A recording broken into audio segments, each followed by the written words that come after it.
கிறிஸ்துக்குள் பிரியமானவர்களே, தேவனால் உண்டானவன் தேவனுடைய வசனங்களுக்கு செவி கொடுக்கிறான்.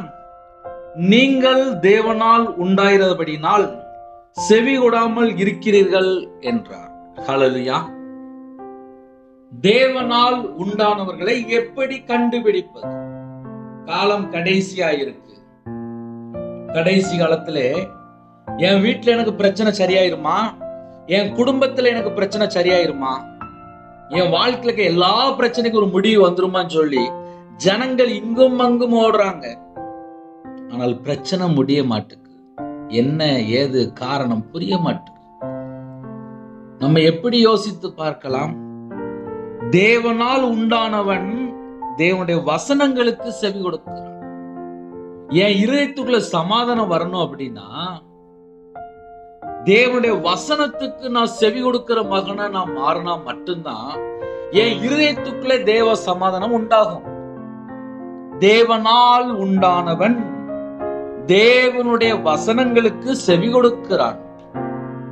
அப்ப இன்னைக்கு நம்ம என்ன யோசித்து பார்க்கலாம் அப்படின்னா, தேவனுடைய வசனத்துக்கு செவி கொடுக்கிற இருதயம் நமக்கு இருக்கா? தேவனுடைய வசனத்துக்கு செவி கொடுக்கிற இருதயம் நமக்குள்ள இருந்துச்சு அப்படின்னா ஆவிக்குரிய வாழ்க்கையில வளர முடியும். நம்ம கர்த்தருடைய பிள்ளைகள் தான். அதே நேரத்துல தேவனுடைய வசனத்துக்கு செவி கொடுக்காம இஷ்டம் போல துணிகரமா துன்மார்க்கமா பாவத்திலே அக்கிரமத்திலே வாழ்ந்துட்டு இருந்தால் அந்த இடத்துல பிசாசு இருப்பான். அப்ப வித்தியாசத்தை நாம் அறிந்து கொள்ளணும். தேவனால் உண்டானவன் யார்? தேவனுடைய வசனங்களுக்கு செவி கொடுக்கிறான். அவங்கதான் தேவனால் உண்டானவர்கள். தேவனுடைய வார்த்தைக்கு கீழ்ப்படியாமல் இன்று எத்தனையோ குடும்பத்துக்குள்ளே கர்த்தரை விட்டு தள்ளி போய் வாழக்கூடிய குடும்பங்கள் உண்டு. என் வாழ்க்கையில நான்லாம் கர்த்தருடைய வார்த்தை விட்டு விலகி வாழ்ந்திருக்கேன். ஏன்னா சின்ன வயசுல இருந்து நான் கையில பைபிள் எடுத்துலாம் வாசிக்கல. நான் சராசரியா தான் வாழ்ந்துட்டு இருந்தேன். என்னைக்கு கையில பைபிள் எடுத்து வாசிக்க ஆரம்பித்தனோ அதுக்கப்புறம் தான் யோசிக்க ஆரம்பிச்சேன். எப்படி யோசிக்க ஆரம்பிச்சேன்? தேவனால் உண்டாயிருந்தால் அவங்க தேவனோட வசனத்துக்கு செவி கொடுக்கிறாங்க. தேவனோட வசனம் இப்படி எழுதப்பட்டிருக்கு, அப்ப நம்ம வாழ்க்கையில இப்படி மாறணும். ஆமாப்பா, என்கிட்ட இப்படி எல்லாம் குறை இருக்கு, என்னைய மாத்தி தாங்கப்பா அப்படின்னு சொல்லி தேவனால் உண்டாயிருந்தால் அவங்க உட்கார்ந்து யோசிச்சுட்டு இருப்பாங்க. இப்ப பிசாசினால் உண்டானவர்கள் இருக்கிறாங்கல்ல, அவங்க எதுக்குமே கேட்கவே மாட்டாங்க. அவங்க பேசாம இஷ்டம் போல போயிட்டு இருப்பாங்க. வசனத்தையும் கேட்க மாட்டாங்க, செவி கொடுக்க மாட்டாங்க. அவங்க பேசாம இஷ்டம் போல வாழ்ந்துட்டு இருப்பாங்க. அப்ப தேவனால் உண்டானவன் இருக்கிறான், பிசாசினால் உண்டானவன் இருக்கிறான். பாவம் செய்கிறவன் பிசாசினால் உண்டாயிருக்கிறான் என்று வேதம் சொல்கிறது. அப்ப தேவனால் உண்டானவனும் இருக்கிறான், பாவம் செய்யும்போது பாவத்தினால் உண்டானவனும் இருக்கிறான். அப்ப கர்த்தருடைய பிள்ளைகள் அந்த ரெண்டுக்கும் உள்ள வித்தியாசத்தை அறிந்து கொள்ளணும். சில குடும்பத்துல யோசிப்பீங்க, கர்த்தருடைய பிள்ளைகளை எப்படி கண்டுபிடிக்கலாம், மற்றவங்களை எப்படி கண்டுபிடிக்கலாம் அப்படின்னு யோசிப்பீங்க. பாவம் செய்கிறவன் பிசாசினால் உண்டாயிருக்கிறான். தேவனால் உண்டானவன் தேவனுடைய வசனத்துக்கு செவி கொடுக்கிறான். பிசாசினால் உண்டாயிருக்கிறான் சொல்லி ஒரு சப்ஜெக்ட் இருக்கு. தேவனால் உண்டானவன் சொல்லி ஒரு சப்ஜெக்ட் இருக்கு. தேவனால் உண்டானவனை எப்படி கண்டுபிடிக்கலாம் அப்படின்னா, அவங்க தேவனுடைய வார்த்தைக்கு செவி கொடுப்பாங்க, தேவனுடைய சத்தத்துக்கு செவி கொடுப்பாங்க. அவங்க தேவனால் உண்டாயிருக்கிறாங்க, அதனால தேவனுடைய வார்த்தைக்கு செவி கொடுப்பாங்க. இன்னொரு பக்கம் இருக்கு, பாவம் செய்கிறவன் பிசாசினால் உண்டாயிருக்கிறான். அவன் பாவம் செஞ்சுட்டே இருக்கான், அவன் பிசாசினால் உருவாயிருக்கிறான். அப்ப பிசாசினுடைய மேனுபேக்சர் இருக்கு. எப்படின்னா, தொடர்ந்து பாவம் பாவம் பாவம் பாவம் பாவம் பாவம் பாவம் பாவம் தொடர்ந்து பாவம். ஆனால் தேவனால் உண்டானவர்களை எப்படி கண்டுபிடிக்கலாம் அப்படின்னா, அவங்க தேவனுடைய வசனத்துக்கு செவி கொடுப்பாங்க. சர்ச்சில் போய் உட்கார்ந்து கையில பைபிள் எடுத்து வாசித்து மனம் திரும்பிட்டு இருப்பாங்க. இப்போ கடைசி காலத்துல மனம் திரும்புற பிரசங்கத்தை காணோம், பாவத்தை குறித்து கண்டித்து உணர்த்த பிரசங்கத்தை காணோம். மனம் திரும்பினாதான் விடுதலை, மனம் திரும்பினாதான் பாவ மன்னிப்பு, பிசாசுடைய கிரியைகளை அழிக்கும்படிக்கு தேவனுடைய குமாரன் வெளிப்பட்டார் என்று எழுதப்பட்டிருக்கு. எந்த இடத்துலலாம் பாவம் இருக்கோ, எந்தெந்த இடத்துலலாம் பிசாசினால் உண்டாயிருக்கிறார்களோ அந்த ஜனங்கள் மனம் திரும்பணும். அப்படின்னா அந்த இடத்துல தேவனுடைய குமாரன் வெளிப்படணும். பிசாசுடைய கிரியைகளை அழிக்கும்படிக்கு தேவனுடைய குமாரன் வெளிப்பட்டார். அப்போ இந்த நேரத்திலே யாரெல்லாம் நீங்க இணைந்திருக்கிறீங்களோ, பிசாசினால் யாரெல்லாம் உருவாக்கப்பட்டிருக்கிறார்கள் அப்படின்னு சொல்லி கொஞ்சம் நம்ம ஆழமா உள்ள போய் பார்க்கும்போது, பாவம் செய்கிறவன் 24 மணி நேரம் பாவம் மட்டும்தான்ப்பா செஞ்சுட்டு இருப்பான், வேற ஒண்ணுமே இருக்காது. 24 மணி நேரம் பாவம் செய்யும். 24 மணி நேரம் யாரை எப்படி ஏமாத்தலாம், எப்படி தப்பா பேசலாம், எப்படி குறை சொல்லலாம், கர்த்தரை விட்டு தள்ளி போய் எப்படிலாம் நேரத்தை வேஸ்ட் பண்ணலாம், கர்த்தரை விட்டு தள்ளி போய் எப்படிலாம் தேவையில்லாம வீண் வார்த்தையில பாவம் போட்டிருக்கு. 6 மணி நேரம் 8 மணி நேரம் செல்போன்ல பேசிட்டு இருப்பாங்க.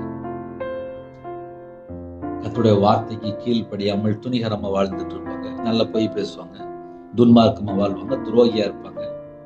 தேவனுடைய வார்த்தைக்கு கீழ்ப்படியாமல் சகல துர்ச்செயல்கள் இருக்கும், கோபம் இருக்கும், எரிச்சல் இருக்கும், பாவம் இருக்கும், எல்லா சுபாவம் உள்ள வந்துடும். கசப்பு இருக்கும், வெறுப்பு இருக்கும், பகை இருக்கும். நிறைய குடும்பத்துக்குள்ள கர்த்தரை விட்டு தள்ளி போற 1000 காரியம் உள்ள இருக்கும்.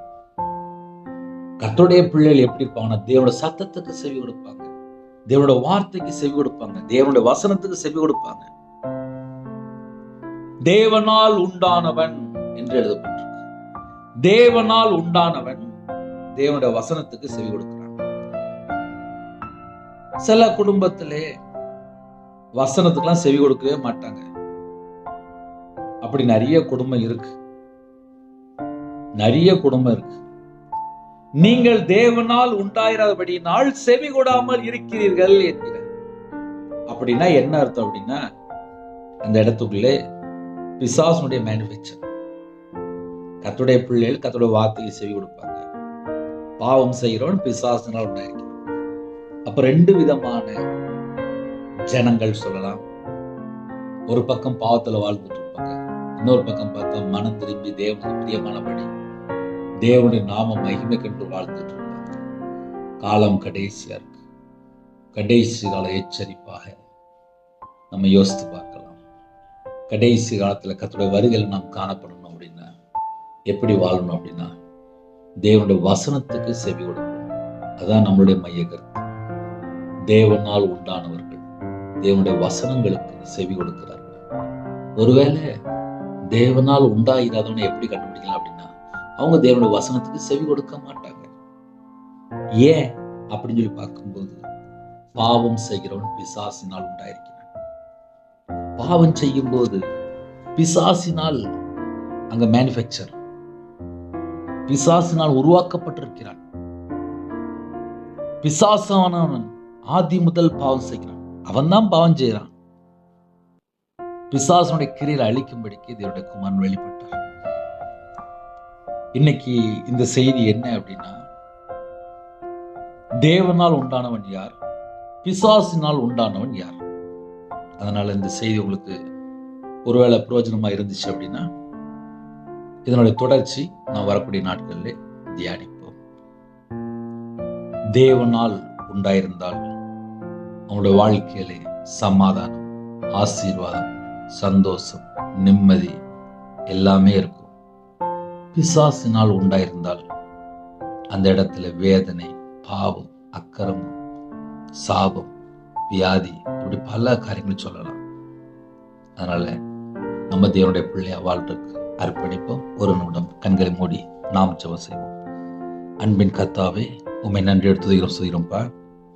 தேவனால் உண்டானவன் தேவனுடைய வசனங்களுக்கு செவி கொடுக்கிறான் என்று வேதம் சொல்கிறது. யாரெல்லாம் இணைந்திருக்காங்களோ தேவனுடைய வசனங்களுக்கு செவி கொடுக்கிற பிள்ளைகளா மாறட்டும். ஒவ்வொரு குடும்பத்தையும் ஆசுறீங்க, குறைகள் குற்றங்கள் எல்லாவற்றையும் மன்னித்து ஆசுறீங்க. பிசாசுடைய கிரியில் அழிக்கும்படிக்கு தேவனுடைய குமாரன் வெளிப்பட்டீங்க. எந்த குடும்பத்தில் இந்த செய்தி கேட்கிறாங்களோ பிசாசுடைய கிரியெல்லாம் இயேசு கிறிஸ்து நாமத்தை சுட்டு எரிக்கப்படட்டும். உம்முடைய கிருபையால் நிரப்புங்க. உங்களுடைய இரத்த கொட்டைகளை வேல் அடைத்து மூடி மறைத்து பாதுகாத்து உங்க நாம மையப்படுத்தும். இயேசு கிறிஸ்து பிதாவே, ஆமென். தேவனுக்கு மகிமை உண்டாதாக. கர்த்தர் தாமே உங்களை உங்கள் குடும்பத்தின் சகல காரியத்தையும் சம்பூர்ணமாக திருப்தியாக கர்த்தர் கொடுத்து ஆசீர்வதிப்பாராக. ஆமென். God bless you. for watching. Please subscribe our channel. Click the like and share. Click the bell. God bless you.